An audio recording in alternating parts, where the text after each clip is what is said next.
জাহানারা আইনি ব্যবস্থা নিলে সহায়তা করবে সরকার। ক্রীড়া উপদেষ্টা আসিফ মাহমুদ সজীব ভুঁইয়া।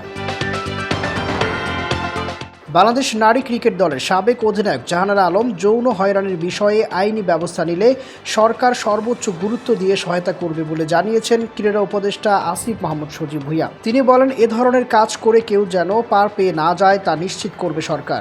আজ বেসরকারি টেলিভিশন চ্যানেল 24কে দেওয়া এক সাক্ষাৎকারে তিনি এ কথা বলেছেন।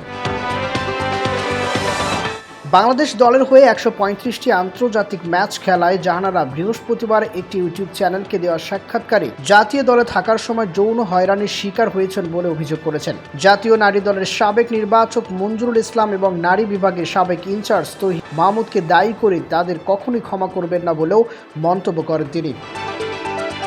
জাহানারা সাক্ষাৎকার প্রকাশের পর সামাজিক যোগাযোগ মাধ্যমে আলোড়ন উঠলে বৃহস্পতিবার রাত 11:15টার দিকে বিসিবি সংবাদ বিজ্ঞপ্তিতে দিয়ে জানায়, অভিযোগ খতিয়ে দেখতে তদন্ত কমিটি গঠনের সিদ্ধান্ত হয়েছে। বিষয়টি নিয়ে আজ কথা বলেন ক্রীড়া উপদেষ্টা নিজেও। জাহানারার সঙ্গে মন্ত্রণালয় থেকে যোগাযোগ করা হয়েছে জানিয়ে ক্রীড়া উপদেষ্টা বলেন, আমাদের দপ্তর থেকে জাহানারা আলমের সঙ্গে যোগাযোগ করা হয়েছে। তিনি যদি আইনি ব্যবস্থা নিতে চান, এটা যেহেতু ফৌজদারি অপরাধ, এটা সরকারের পক্ষ থেকে সর্বোচ্চ গুরুত্ব দিয়ে যারা জড়িত তারা যেন দৃষ্টান্তমূলক শাস্তিটা পান সেটা আমরা নিশ্চিত করব।